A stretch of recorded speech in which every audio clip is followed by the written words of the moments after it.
Welcome back. We are on lecture 4, and today we're going to talk a little bit about idea validation.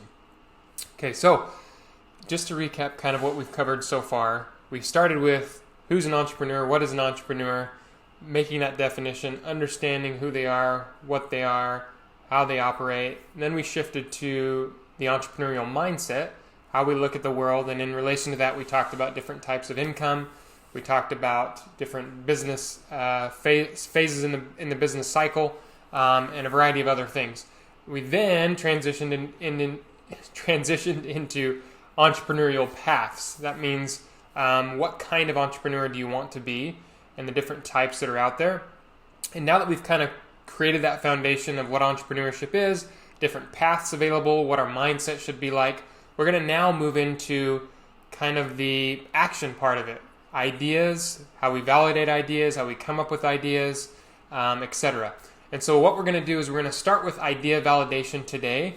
And the reason we do idea validation before idea creation or generation is because it's important you understand how to validate and the processes that you can go through to validate before you have an idea, so that when the ideas come to you, which they always do, when the ideas come to you, it'll be easy to walk through these steps, or at least some of these steps, to figure out whether an idea is going to be worth pursuing or whether it's not. So in this lecture, we're going to cover a bunch of different ways to validate, both online and offline.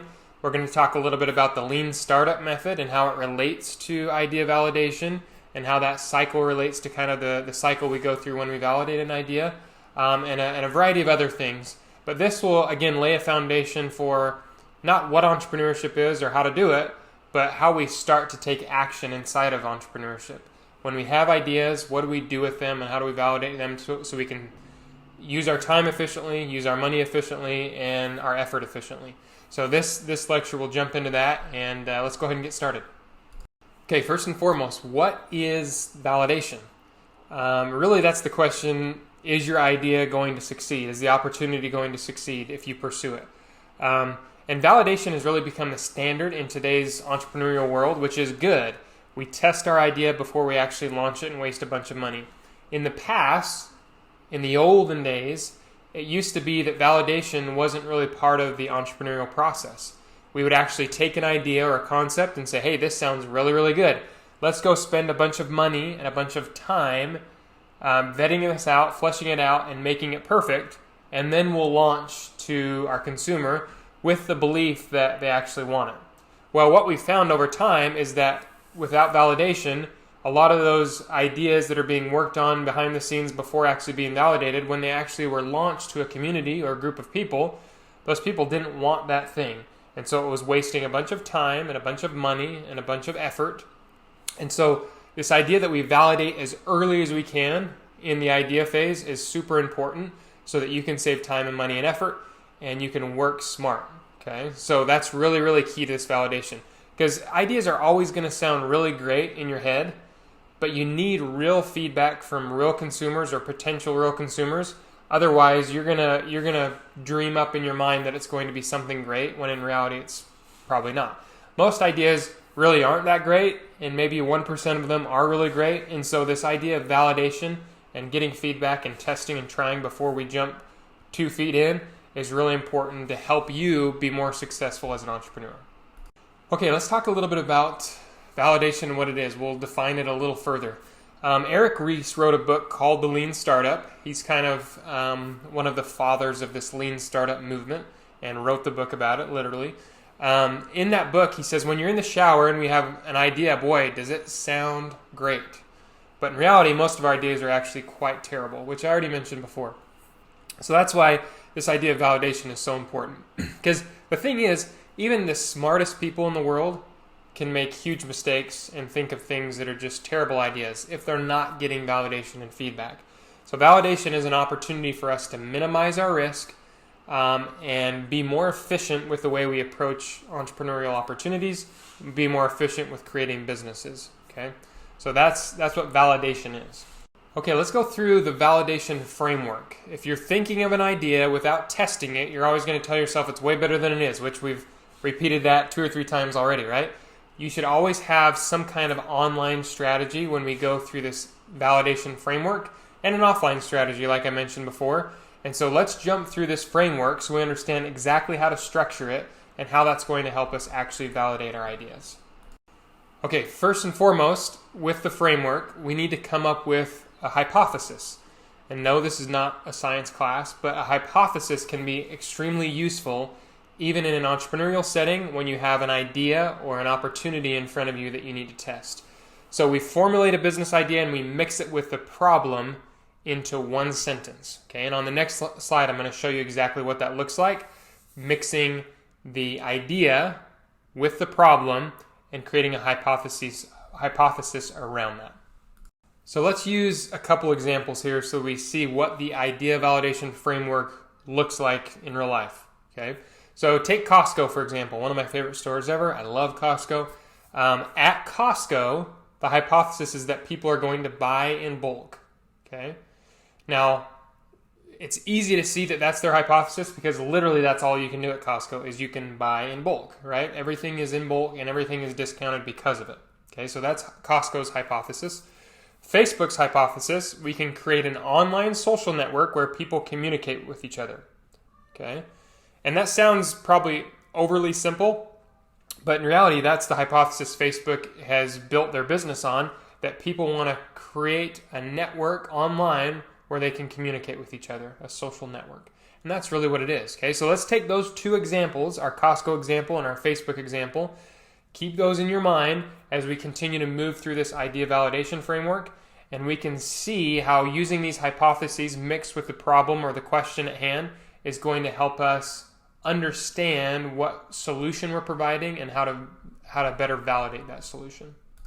Okay, let's look at the framework a little further, like I mentioned, and we can put our idea into a sentence and answer the questions what, why, and how. Okay, so what solution are we providing, why are we providing it, and how are we providing that? What's that idea doing, and why are we bringing the idea forward, and how is it going to serve? How is it going to help? Okay, if we use our Costco example, and our hypothesis was that people want to buy in bulk, that's what they want to do, and why they want to do it is because they can get cheaper prices when they buy in bulk, and the way they do it is through becoming a member of Costco. They have a membership program so that you can come in and be an exclusive member and shop for those bulk items, right? Sounds pretty good. And it helps Costco better define who their customer is going to be, what they want, and how Costco is going to fulfill that need for them, okay? Now, a pivot, like you see here in the second line, this is really an essential part of this idea validation framework, is that you have to be willing to pivot and change, especially because you're most likely not going to get it right the first time. As you create this framework and as you create a hypothesis or a solution to what you think a problem is, you're going to need to pivot on a consistent basis. So be okay with that. It's okay that we don't get it right the first time or the second or third or fourth or fifth. Be okay changing and moving forward, okay? A good way to actually test this framework and test your hypothesis is a pitch experiment. So you can actually pitch your hypothesis, your idea, your what, why, how to somebody, and that could be online, it could be in person, and pitching that and see what kind of response you get when you pitch will be helpful for you to understand whether it's a solution people are really looking for, or if it's something they would really buy, or if there's some tweak or change you need to make to it. So this idea of a pitch experiment, which we'll talk a little bit more about later on in the lecture, is really helpful to help you, again, refine your idea, refine the validation behind the idea so that you can be efficient with your time and your effort.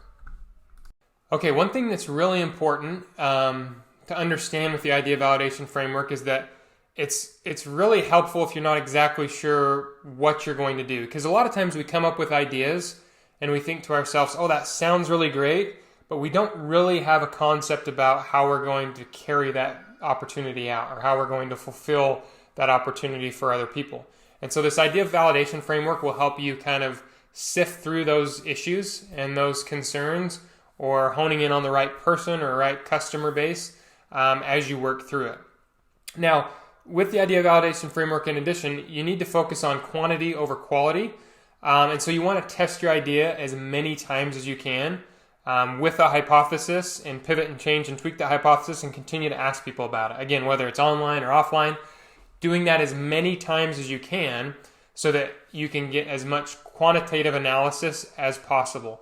Because there is strength in numbers, which we'll talk about later with surveys. There's strength in numbers. The more you do it, the more feedback you get, the more accurate that feedback is going to be.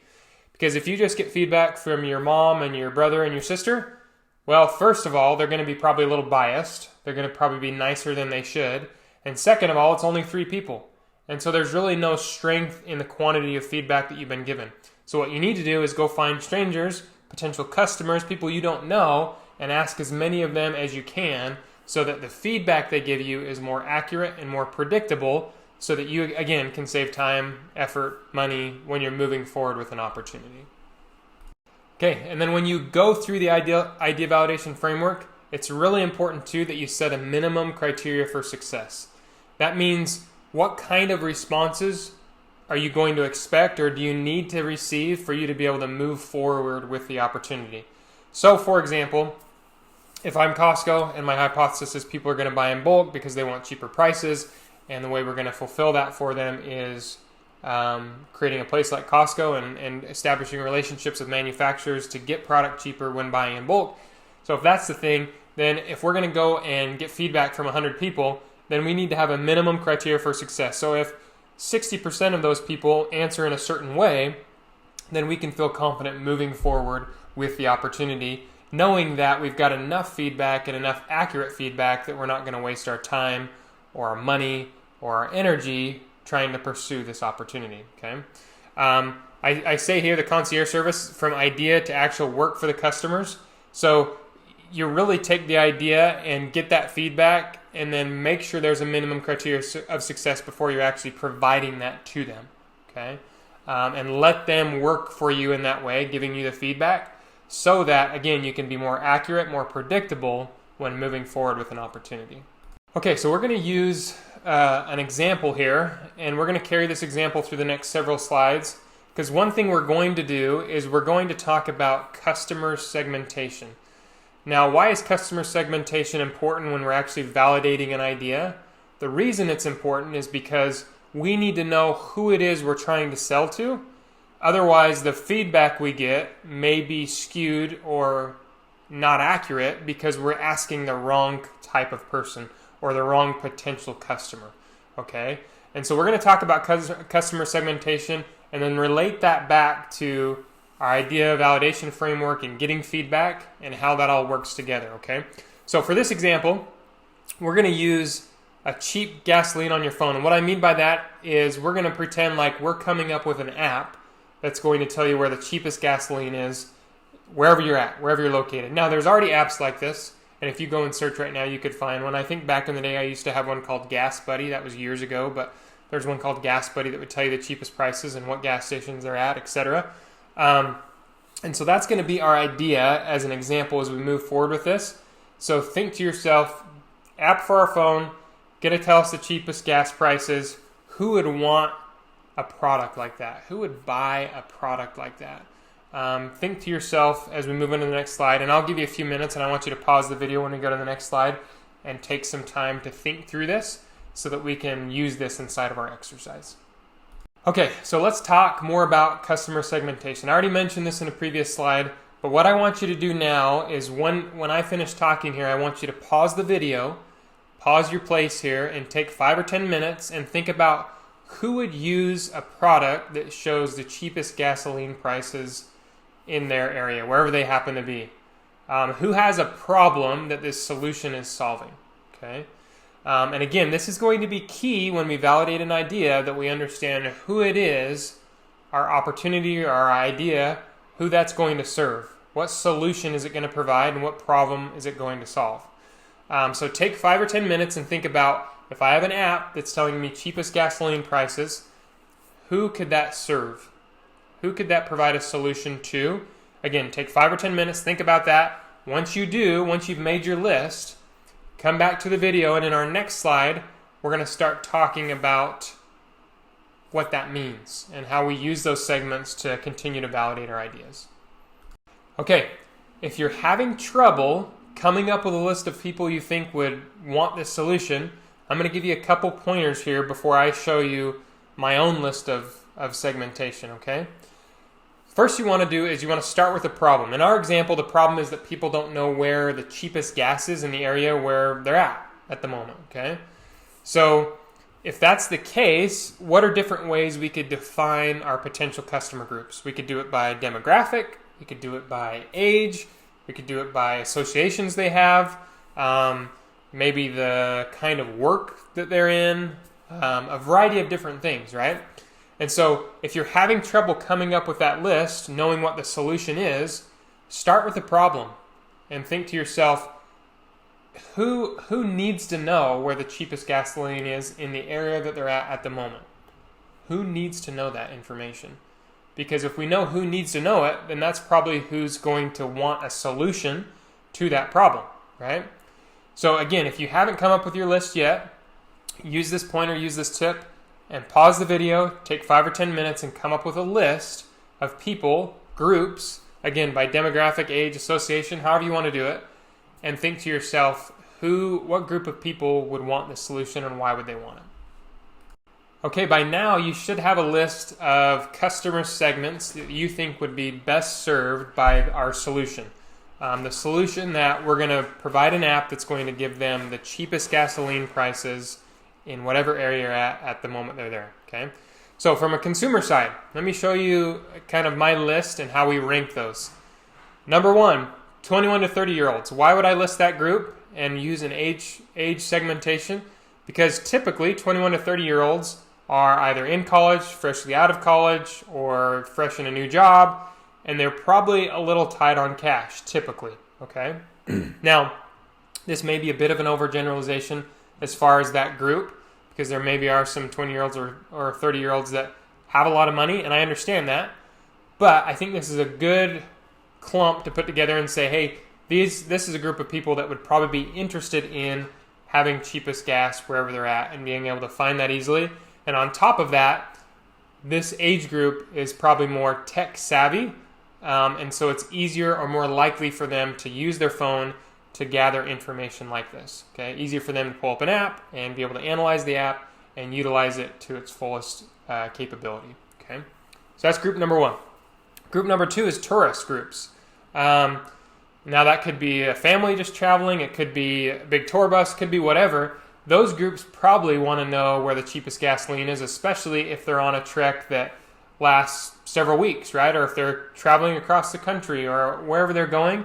They're going to want to be able to see that easily because 1, they're not familiar with the area, and 2, they're going to want to keep costs low, especially on a trip where they're spending several weeks staying in hotels and buying food and buying souvenirs and whatever they're doing, right? They're going to want to keep costs low, and so that's another group I thought of.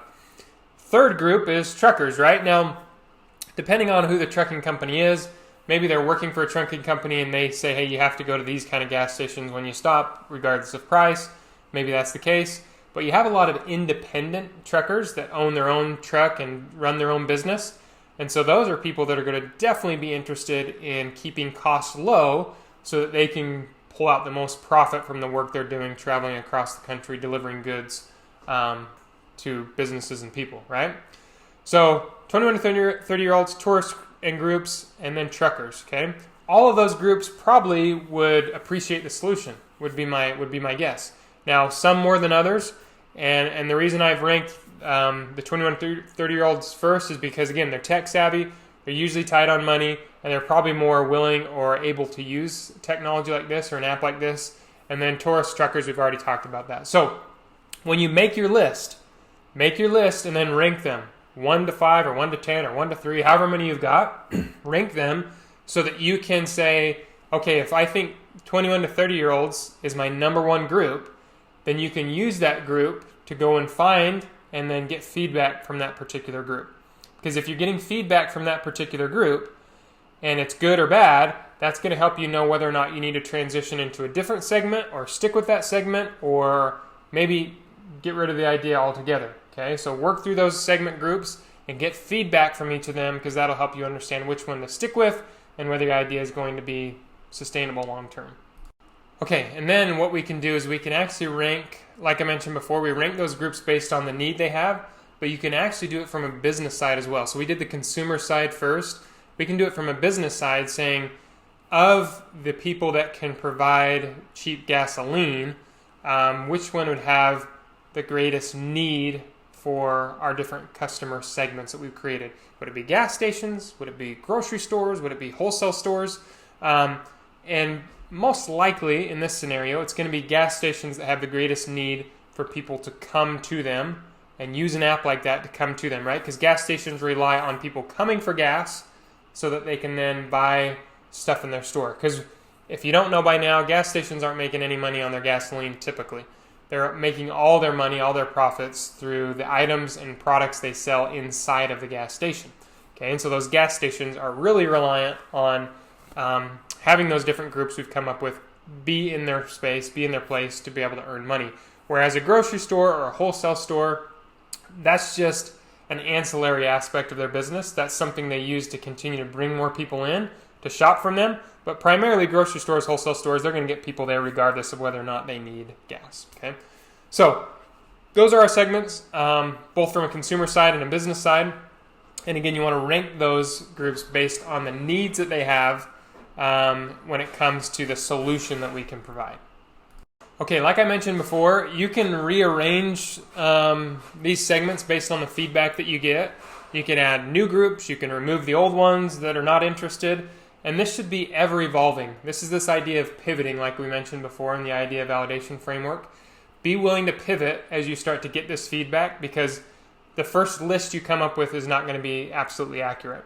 And so be willing to remove, add to, rearrange the order of those groups so that when you actually move forward with the solution that you have, you can be most efficient providing the solution to the best group of people or the people most likely to buy that from you. Okay, let's shift gears just a little bit, and we're going to get specific about how we get the actual feedback we've been talking about, because we've talked about, hey, you got to go to the segments, you got to get the feedback, be willing to pivot, but how are we actually getting that feedback? So first and foremost, we can run qualitative analysis offline, outside of the internet, outside of our phones, social media, etc. So the best way of getting problem-based feedback is looking for people to actually talk to. Okay, now how do we find people to talk to? Could be your network, could be your friends, people you know, your family. You could run into people on campus. You could talk to people at work. However you want to find people, you just have to get creative with that and get in front of them and then give them incentives in return for their feedback, right? A lot of people don't want to spend 5 minutes to answer your questions or 10 minutes to answer a survey unless there's some sort of incentive for them to do that. Maybe it's a free drink or a free gift card or a free whatever you want to incentivize them to spend a little time with you. And this offline component really leaves it up to you to actually go out and find people, use your network to get in front of people and talk to them. I know we don't do that a lot in today's world because what we're doing? We're always on our phones, right? We're texting, we're calling, we're doing everything electronically. But be okay getting in front of people's faces and actually talking to them one-on-one, because that will provide you a lot of cues and a lot of feedback that you just can't get through an online survey or feedback through social media, etc. Okay? So a few more tidbits on this offline analysis that we talked about. If you already have a business and you already have clients or people that are buying product from you, use that base of people to get feedback from them. Especially if it's a change or an innovation happening in your own company, or maybe you're adding an additional product or whatever it is, get in front of those people and ask them those questions. A lot of the big companies that are product-centric, especially like food companies, they'll bring in groups of people physically into their offices, and they'll do these, they'll provide these feedback opportunities where they let them taste and try and give feedback, and they record them. They do all these things so that they can get the best information possible to allow them to tweak and change their product to best serve or satisfy the needs of their consumer. Okay? So if you've already got a company or people that you can speak to, great. If you don't, go ask potential customers. This is where we go back to the segments we've created and figure out, okay, what are those potential customers? How do I find them? And then how do I go and talk to them and get the feedback? Okay, so that's another aspect of this qualitative offline analysis. Now, when you're asking questions in this setting, you want to make sure that when you frame your questions, you do it carefully. You want to make sure you're neutral when you ask questions, especially face-to-face with people, because it becomes easier to try to persuade or influence somebody face-to-face by the way we act or the way we talk or the kind of question we ask. And so you want to make sure your questions are open-ended, they're neutral. Don't try to convince them to answer a certain way, because if you do that, it's going to skew the results, and you're not going to get accurate feedback the way you want to, which is only going to hurt your business or your idea long-term. So be careful when you're asking questions. Make sure they're neutral, open-ended. Don't convince them. Don't try to lead them down a certain path. Ask them simple, straightforward, and let them provide the feedback that will then be so valuable to you moving forward. Okay, now let's talk about some actual questions you could be asking people when you're meeting them. You're in this offline setting. First thing, ask them if that's a problem that they actually have. Okay. So if we were going back to our gasoline app example and we were talking to 21 to 30-year-olds, that would be the first question I would ask. Do you have a problem finding the cheapest gasoline in your area or wherever you're at? Is that an issue that you face? Is that something that bothers you? That's kind of the first thing you want to start with. And then to establish the degree of the problem. Is that really frustrating to you? Do you wish there was a solution to that? Or does it not matter to you that you can't always find the cheapest gas because it's only a few cents difference? So ask some of those questions to understand if they have the problem and the degree of the problem, and then finally how they solve the problem. So if you're having a hard time finding the cheapest gas, what are you doing to figure out a solution? Oh, I just drive around and look at the gasoline billboards, try to figure out which one is the cheapest. Well, what does that do? That wastes a lot of time, wastes more gas, and probably not worth the effort put into that, right? So would this solution help alleviate that, right? So those are a few initial questions you want to ask just to kind of create a base as you begin to ask further questions, understanding first if they have the problem and how severe the problem is and what they do to solve it currently. Okay, a few other common questions that we can ask when running this kind of analysis. Would you pay for this? So helping them understand what the solution is, would you actually pay for it? Would you use it if it was free?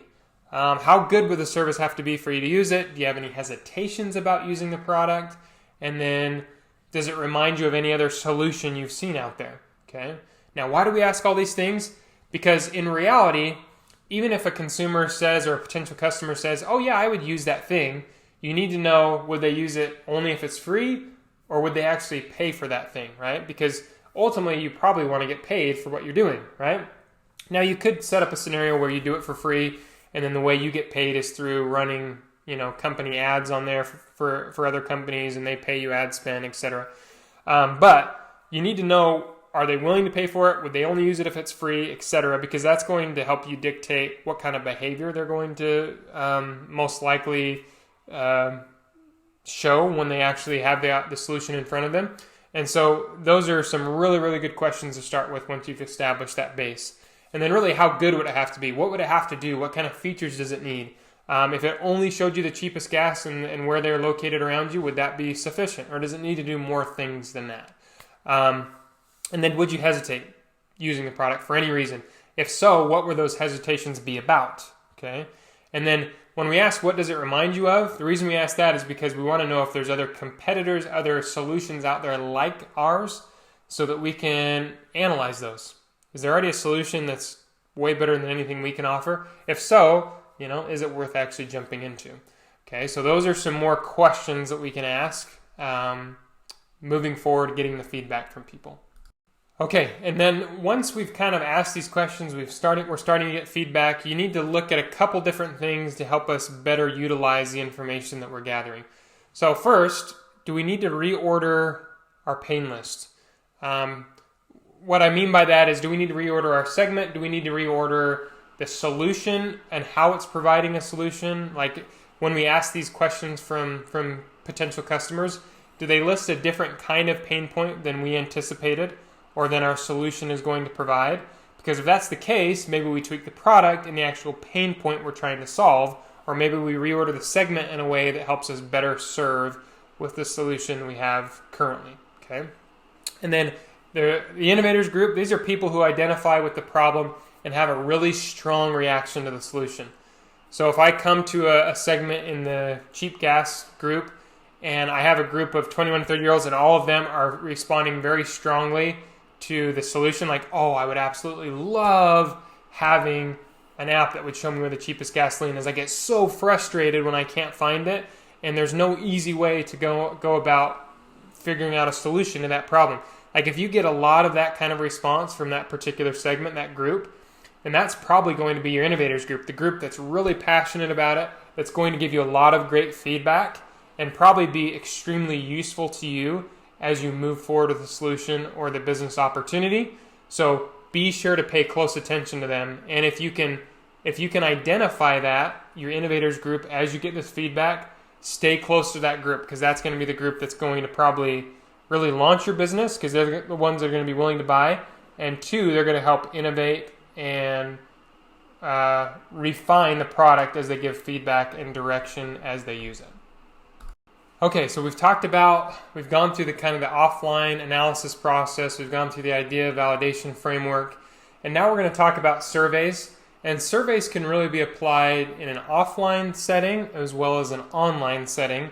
And so we're going to spend the next several slides discussing surveys, how to use them, why they're beneficial, and how that can help us validate our actual idea. Okay, so really surveys are the easiest way of getting feedback about your idea. And the main key here, and this is what I want you to remember, especially for exam and other things, quizzes, the wisdom of crowds. Okay, if you ask enough people a question, they'll be more correct than if you only ask a few, right? And I mentioned that in a previous slide, but that's the real value in a survey, and the only way it's going to be truly effective is strength in the number of surveys that you can provide, the number of people that give you feedback inside of that survey. And so the wisdom of crowds is really the power behind a survey. So you've got to get it in front of a lot of people so that the feedback that they give is actually legitimate. It can be proven with analytics, given the number of people that are providing feedback and the kind of people that are providing feedback, the kind of consumer, what their pain points are and whether they want that solution. So that's our brief intro to surveys. We're going to talk more about how they work and how to utilize them, again, in both the offline and online settings. Okay, so who should we actually survey? If we're going to use surveys, who do we actually survey? Well, really kind of two segments here. People who are in the industry that you're after, because they're going to have insider information. And what I mean by that is if I'm going to provide some kind of solution for dog owners, okay, I can either survey dog owners, the consumer side, or I can survey dog companies, right, that produce dog food or dog toys or dog treats or whatever, because they're both segments that are going to provide me valuable information, but vastly different information, because one's from a consumer side and one's from the corporate business side. And so when I say people who are in the industry, it could be other companies, it could be dog training experts, it could be dog training YouTubers, whatever it is, right? Because they're going to have inside information that I don't have or that consumers don't have that's going to help me validate the idea and understand how to tweak it and change it moving forward. And then obviously potential customers, they can tell you if they want to actually buy the product or not, or they can tell you, is this a solution that would satisfy the pain point they have or the need that they have? And so these are the two kind of segments that you're going to survey, and obviously you could expand outside of this and get creative with it, but generally you can clump anybody you survey into one of these two segments. Okay, so when you survey, which we talked about this a little bit already with the offline analysis, we have to be objective, right? We don't want to tell them how great the idea is. We don't want to do anything that would make them biased, because we want to avoid false positives. So when we create a survey, whether it's written or verbal or however you present it, make sure you're being objective, you're not being biased, you're asking the right kind of people, the right group of people, and avoid any kind of false positives, anything that would make the person filling out the survey feel like, oh, this is really great, when in reality it's not, because they don't have the information necessary to really analyze that. Okay, so be objective, don't be biased, avoid false positives, make sure that you present the survey in a way that's going to give you the most accurate and valuable feedback you can. Okay, and so what do we ask potential customers? If we're going to talk about that segment first, not the corporate side, not the business side, not the expert side, we're going to ask the customers first. What do we actually ask them? Okay, so do they have this problem? So if you're going to ask a bunch of potential customers, you have to ask them, do you have the problem that we're providing a solution for? If they don't, probably not a good person to get feedback from, because they're not going to really care about the solution because they don't have the issue, right? And then what solutions have you used already to tackle the problem? Okay. Now, the reason this is valuable is because, again, it's going to show you competitors, and it's also going to show you whether the solution they're using right now is as good or better or not as good as the solution you can provide. Or maybe it provides a solution in a different way. Okay, so this is really valuable from a competitive analysis viewpoint, as well as helping you pivot or change your solution in a way that's going to best fit their needs. Okay, so do you have the problem, and then what solutions have you used to tackle the problem already?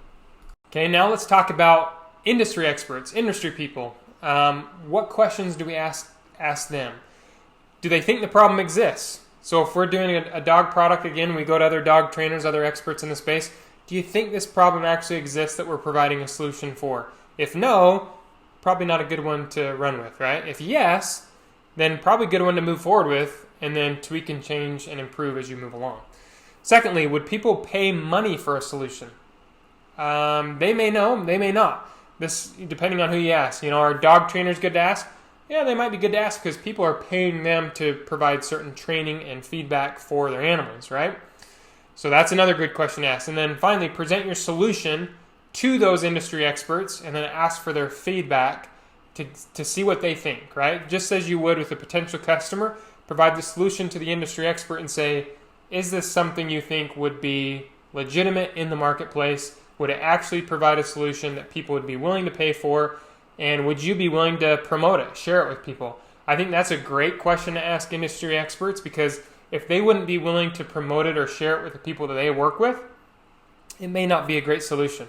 Okay. Now, if they had something else as an industry expert that was already competitive to what it is you're doing, then maybe they would say, no, I'm not going to share it because they don't want to pull customers away from themselves or from their own company. But if they didn't, then it's a pretty good indicator to know whether or not your solution is good and the pain point you're solving is on point. Okay, so do they think the problem exists? Would people pay money for a solution, and then present that solution to the industry expert and see what kind of feedback they have for you? Okay, so we've been talking about surveys, but we haven't spent as much time on actually finding participants, and we've covered this a little bit in the offline analysis. You can use your immediate network of people, family, friends, coworkers, associates, etc. Obviously, you could go find industry groups. If we use our dog niche example, go find groups in that dog industry, forums about dog stuff. Maybe there's local meetings about it. People could be interested in your solution in any of those spaces. And so this is the place where you just have to get creative, right? And if in the next slide we'll talk a little bit about utilizing online tools to do that. One thing I always tell people, if you're going to do it online, a great place to start is in Facebook. And the reason I say that is that you can go to Facebook and you can literally just search groups. And there's almost a group for anything you can think of in Facebook. And I know for certain there's thousands of groups related to dogs in Facebook. And so if that's the place you want to go and you want to jump into a group, join a group, and then be able to go and reach out to people or ask questions of the group and get feedback that way, it's an incredible way to do that, because people are there for a reason, because they're interested in that topic, and they probably are open to viewing or giving feedback on solutions in that space. Okay, a few tools you can use when it comes to surveys specifically. There's a bunch of survey websites, and you can use any one you want. There's SurveyMonkey, Aweber is more of an email automator. Google Forms, obviously, which is free. A cool one that I really like is called Survey Sparrow. It makes the way they present the survey very user-friendly, easy to do on your phone. Reddit, obviously, you can go there and find a bunch of information. AYTM, they actually help you get answers to your surveys, and so that's a service you can pay for to help get answers to whatever surveys you're trying to put out there. And then I already mentioned Facebook groups. Hugely valuable in my opinion. I've used that so many times with different ideas or opportunities I'm pursuing. Get into Facebook groups related to that, and then ask questions of the group and get feedback that way, which has been extremely valuable to me. So those are a few tools. Again, not an exhaustive list by any means. There's so many tools out there you can use. So use whatever you're comfortable with or whatever you're familiar with. Okay, now here's a big question with surveys. How do we actually get people to spend the time to give us real feedback, quality feedback? And really the best way I've found doing it in my own experience and as I've seen others do it is just to incentivize people to answer your questions. Okay, they're usually a lot happier if the survey's shorter too. So the shorter the survey can be and the more you can incentivize a person, the more likely you are to be successful in presenting surveys to people and getting feedback that's actually useful to you. Okay. Now, how do we incentivize? It could be gift cards. It could be free food, drinks. It could be, I don't know, cryptocurrency. You know, whatever thing you want to provide where you feel like you can give that and not completely kill yourself paying money or spending money on it. Do something that's going to incentivize them. And depending on what your niche is and what kind of group segments you have, every incentive may be different for each group as far as the things that are important or useful to them. So just play around with that and see how you can incentivize. And then again, try to make the survey as short as you can while still being effective and being able to provide you with quality feedback despite the length of the survey itself. Okay, we're going to touch again, we're going to go back to this idea of talking to experts a little more because this can be a little trickier than even talking to potential customers because, they're experts. They're in the industry already, and so you got to be very specific about how you want to communicate with them and the things you want to ask them so you get the most bang for your buck, okay? They can tell you whether your idea has potential, which we talked about or not, whether it's legal or not. You can contact them through email, phone, or in person. I mean, even if you want to try to find somebody on social media like Facebook or whatever, I found lots of people that I've tried to connect with through social media and been able to reach out to them and get responses that way. And so there's a way to go about doing that. And really what this comes down to is just being persistent, being willing to go and try things and reach out to people and be okay with rejection if that happens, or be okay with no response if that happens, which happens most of the time, right? But these industry experts are going to be really important when you talk to them because they're going to provide you feedback that no other group can provide you. Okay, so how do we actually find those experts? How do we actually get to talking to them? You can identify them by search engines. There's a couple like icerocket.com, blogsearch.com. Those will help you be more specific about finding people in certain industries. You could just search for your industry and contact people who write about it, for example. Like if I wanted to search dog collars or whatever, and I could go and search that and try to find people that have written blog articles about it, or who have created YouTube videos about it, or who have posted on social media about it. And those are typically going to be industry experts, people that are in the space, familiar with what it is I'm trying to provide as far as a solution, and reach out to them via email, phone, social media platform, whatever, right? That's what's cool about today's world, is that it has become so much easier to connect with people and to find people to communicate with because of social media and because technology we have, that really there's no excuse at least to at least try finding these people and connecting with them in a way that will help you, again, validate your idea, pursue an opportunity that's going to be worth pursuing. Okay, a few more things when it comes to talking to these experts. You want to show them when you reach out to them or when you're actually communicating with them, you want to show them that you understand who they are. You've read what they've written. You've seen what they've posted on social media. You've watched a video they've presented on the topic. Whatever it might be, just so that you can show familiarity with whoever they are and whatever they do. Because if you reach out and you say, hey, can you answer this question for me? And you don't show that you've put in any kind of effort or work into understanding who they are or what they do, they're probably going to be less likely to respond to you. And then once you do that, you want to jump into the actual presentation of your idea and asking for the feedback. Now, this is really just comes down to social interaction 101. Like, treat that person with respect, show them that you value their time, you value what they're doing and who they are, their expertise, their knowledge. Because when you do that and act like a normal human being, they're going to be much more likely to respond to you, to provide you feedback. Because in reality, they have no obligation to spend their time responding to some random person that's reached out to them asking them a question about the industry they're in. They have no obligation, right? But if you can be different than other people that are reaching out, you can connect in a way that is memorable to them, and you can show that you appreciate them and who they are and the work they've done, you're going to get much more likely get a response that's valuable to the feedback you're looking for, and to the opportunity you're trying to pursue. Okay, let's talk about LinkedIn, because as it relates to talking to experts, this is a really great place to search for people who have worked or are working in the industry that you're trying to get into or that you're in. And I don't spend a ton of time inside of LinkedIn beyond doing this, right? Searching for people that I want to communicate with and talk with. And this is a great place to do that, because these are where all the professionals are, where all the industry leaders are.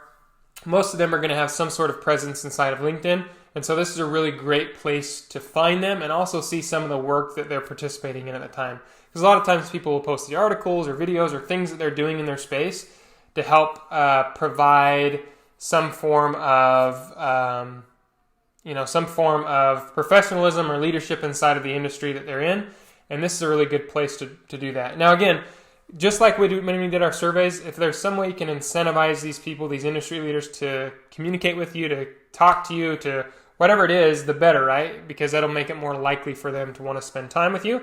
And then really what it comes down to is how much time are you going to spend actually doing this thing? Because when it comes to cold outreach and finding industry experts and getting feedback in terms of surveys or otherwise, what it comes down to is just a numbers game. How many people can you get in front of? How many people can you reach out to so that you can get the most bang for your buck as far as the quality of the feedback and the quantity of the feedback? Because again, what did I mention before? There's a lot of power, there's a lot of wisdom in crowds. And so the name of the game is reaching out to as many people as you can, getting out in front of people and being okay with rejection and just doing it over and over and over again, because that's going to give you the best feedback and best opportunity to have accurate feedback so that you know what to pursue and what not to pursue. Okay, so we've talked about kind of our offline analysis. We've talked about surveys, reaching out to groups online or in person, a variety of different things that are going to help us validate ideas. And now I want to spend just a moment talking about the Lean Startup Framework, because this relates directly to the idea of idea validation, okay? And so we're going to go through this Lean Startup Framework and talk about a couple things, and then kind of look at the way the framework works and operates and see how this fits into what we do in terms of our idea validation, okay?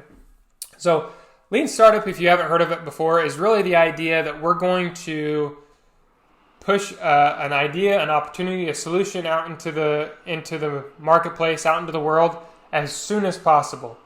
We don't care if our product is bad or our solution is unrefined. We want to push it out there as soon as possible so that we can get feedback as soon as possible, so that we know, one, if people actually want the solution, and two, how we need to refine it, change it, update it to make it better, okay?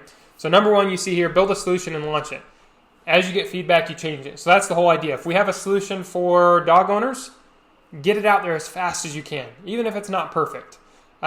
There's a quote that says, if you're not embarrassed by the first product that you sold or first version of the product that you sold, then you waited too long, okay? The whole idea is taking action, putting something out there, because the earlier you can get feedback, the more likely it is you can change, pivot, and improve, which means the more likely you are to sustain yourself as a business, okay? Number two, Lean Startup Framework, you create the absolute minimum product in order to see if the customers are interested, and then you start building the actual product, which I kind of already mentioned before. And you'll see this in a later slide, but we call that an MVP, a minimum viable product, which again, if you're in the dog space and you're selling a technologically advanced dog collar, you want to just get it created as fast as you can and put it out there.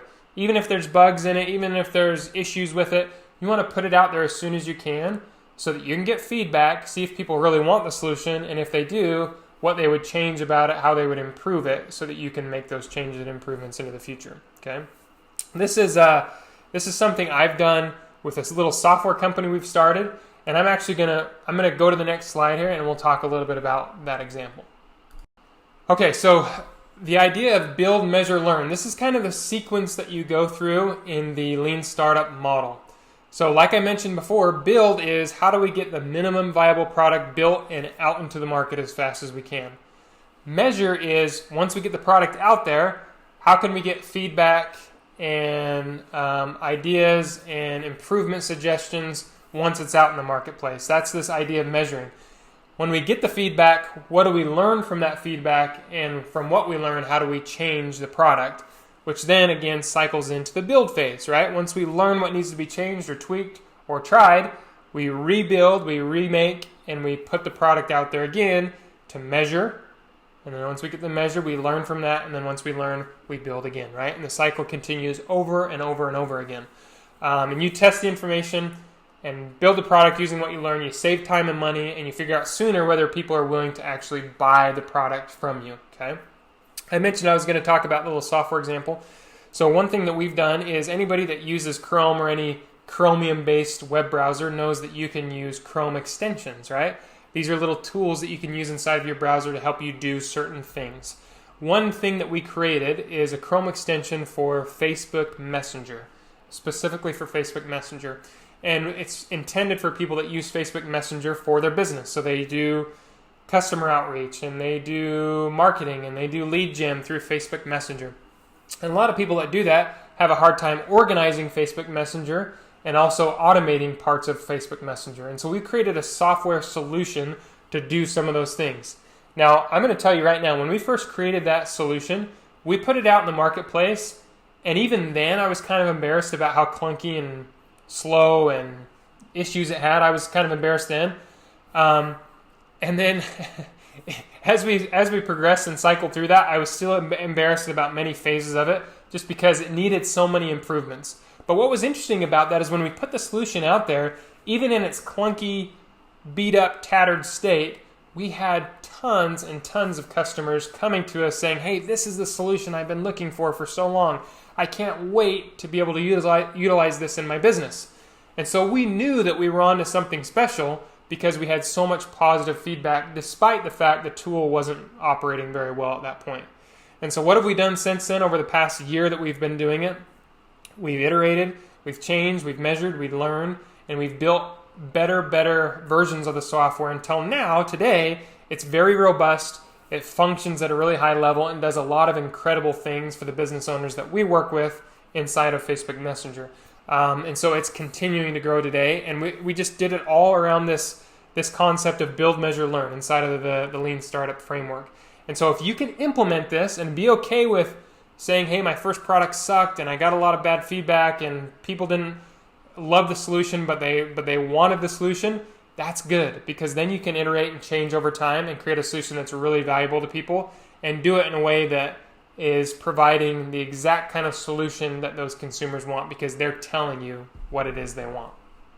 Okay, now we're actually going to go into different parts of that Lean Startup framework and start to break those down a little bit, okay? A few of the core concepts. So first and foremost, hypothesis, which we've talked about before, right? We use this in Lean Startup framework as well.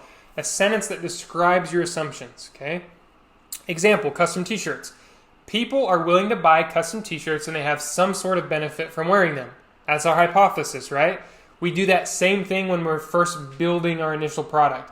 What's the hypothesis? What's the solution we're going to create, and why do we think people want that thing? So you start with your hypothesis. That's kind of the first step in these core concepts, is what's the solution and how is it going to benefit someone? And then once we have that hypothesis set up, then we move into kind of the validating learning portion, which we do by putting that hypothesis out in the world, putting the solution out into the world so that we can get that feedback. And really, validated learning is just that. It's the feedback, right? It's the learning, the information that came from a real life experiment, not just guessing, not just predicting. And so the validated learning is key to the Lean Startup framework, and it's key to getting validation for a particular idea. And it's only achieved by actually putting something out into the real world, getting real life feedback with a product or service that you're going to ultimately offer to people, okay? So hypothesis, validated learning, and then we pivot, right? This just ties in perfectly with the build, measure, learn. These are just different titles for it, essentially. When we pivot, we change, we improve, we iterate on the product according to the feedback, according to the validated learning that we received from a consumer or a customer or a potential customer, okay? Now, usually when we pivot, well, sometimes it can be a significant change, sometimes it's minor changes, and that's okay either way, because why do we feel confident about pivoting? We're getting feedback from the end consumer that's ultimately going to buy from us or already has bought from us, and they're the ones telling us exactly what it is they want, okay? Now, you should understand that a lot of companies have pivoted. A lot of them have changed. I use Twitter here as an example because Twitter actually started out more as a podcast platform, social network platform, and it's evolved into what it is today where there's really no podcast component to it, and it's totally different than what it was in the beginning, okay?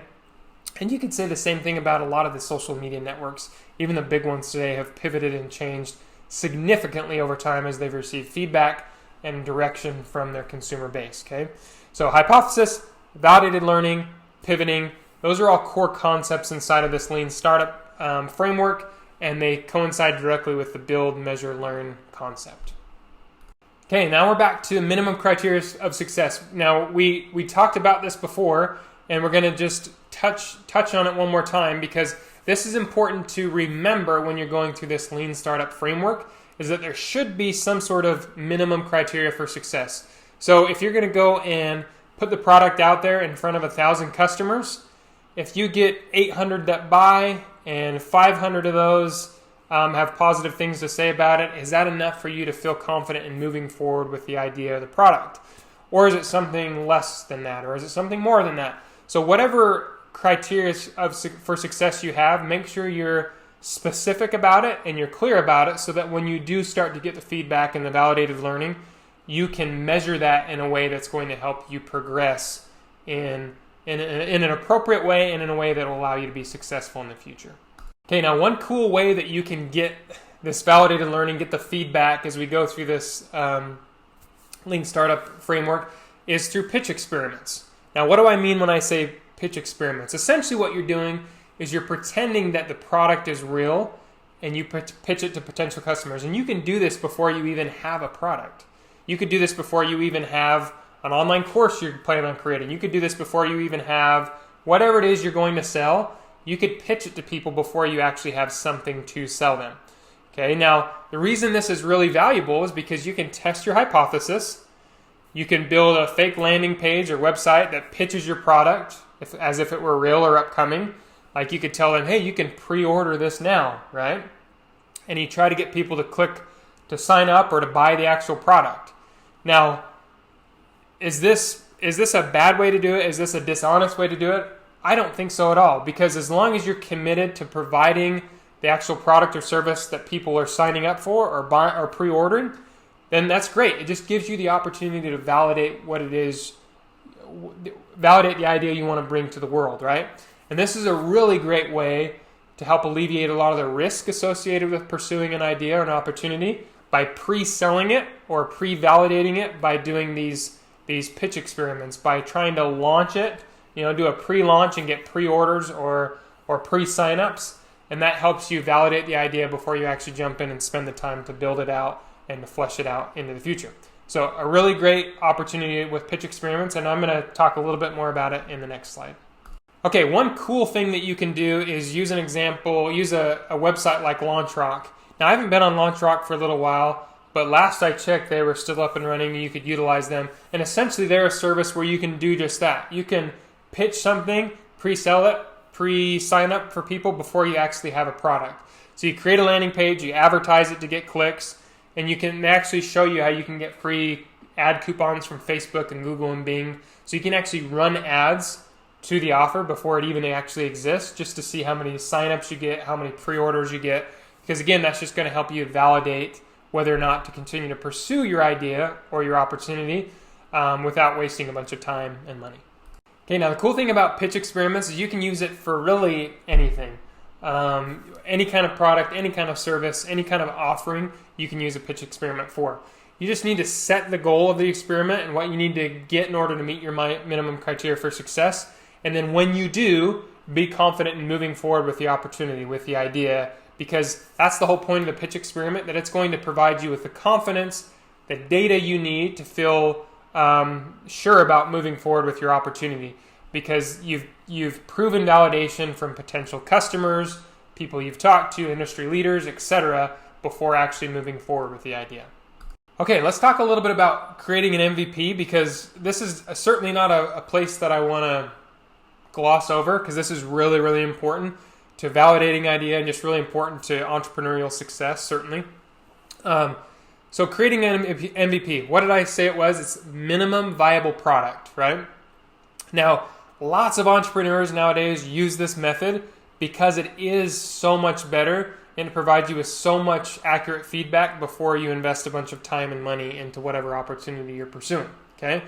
So when I say minimum viable product, it's the absolute minimum amount of effort and resources you have to spend in order to get to a point where you can determine if a customer wants to buy a product or a service, okay? So again, if I use my dog collar example that tracks where my dog is, if that's my product and I want to have the MVP version of that, maybe it's just a simple band with some kind of tracker sewn onto it, right? And that's all it is. And we put that out into the marketplace so that we can get as much feedback as we can and ensure that it's a solution that people actually want to buy, okay? So again, just to reiterate with an MVP, absolute minimum amount of effort and resources spent on those things that you need, okay? So you've got to make sure that with your MVP, least amount of effort and resources spent on that initial product or service so you can get feedback, change, iterate as you move along. Don't spend any unnecessary time, money, effort on it. Get the minimum product out there, get it out there, get feedback, and that will serve you in the very best way.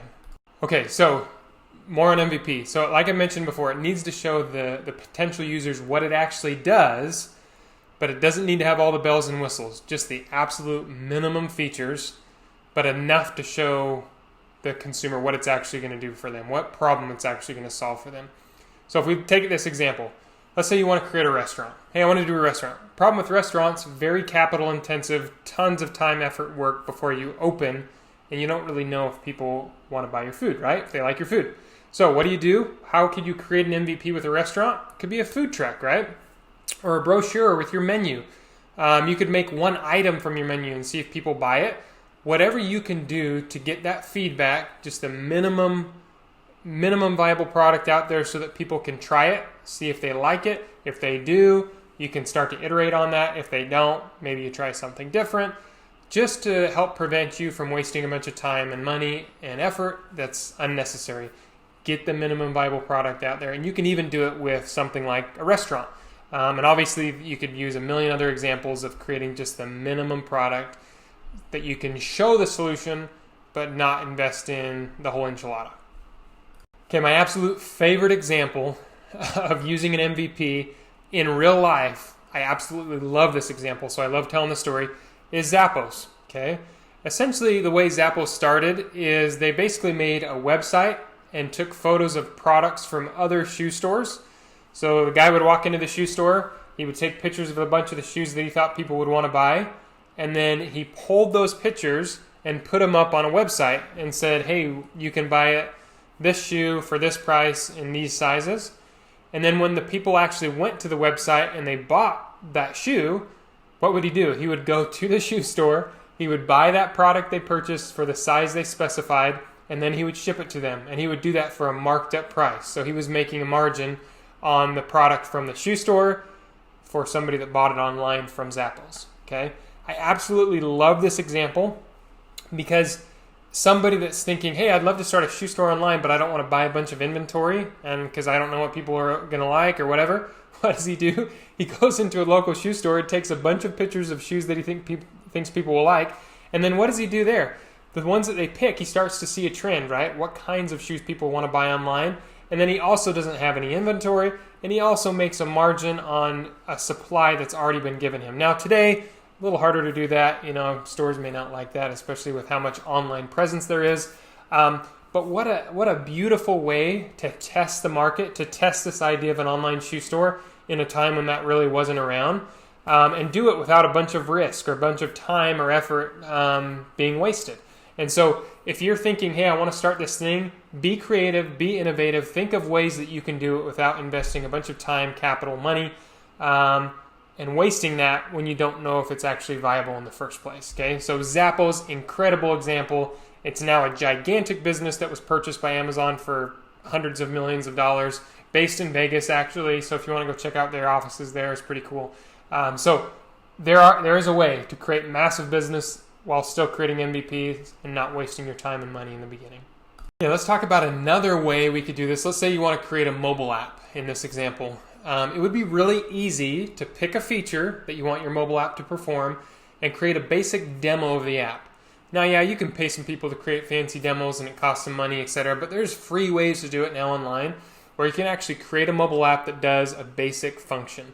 You could do that, get it approved for the App Store, put it in there, and see if people actually download it, and if they do people actually buy whatever it is you're selling inside the app? Do they actually use the basic function? If no one's willing to pay for or use your basic version, then maybe you need to pivot and change or try something totally different. But even with a mobile app today, you could go there and create a very basic demo version of it, performing a basic function, and still get that feedback from people via the App Store or Play Store or whatever it is they use, and not have to waste a bunch of time on development teams or products or adding all the bells and whistles, etc.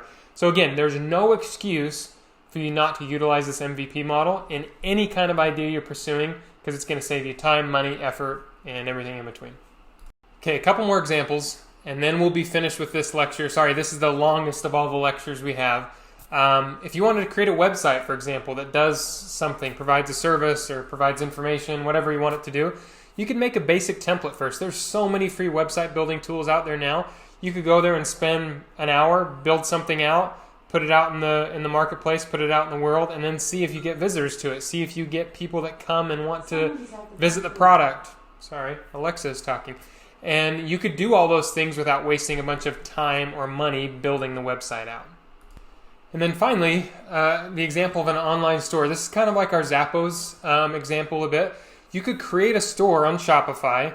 You can add fake products to it, and you could try to hire someone cheap to build a demo version of whatever product it is you're trying to sell. Or if you wanted to, you could put products on it, and then if somebody comes and actually buys, you could go and buy that product and then ship it to the consumer.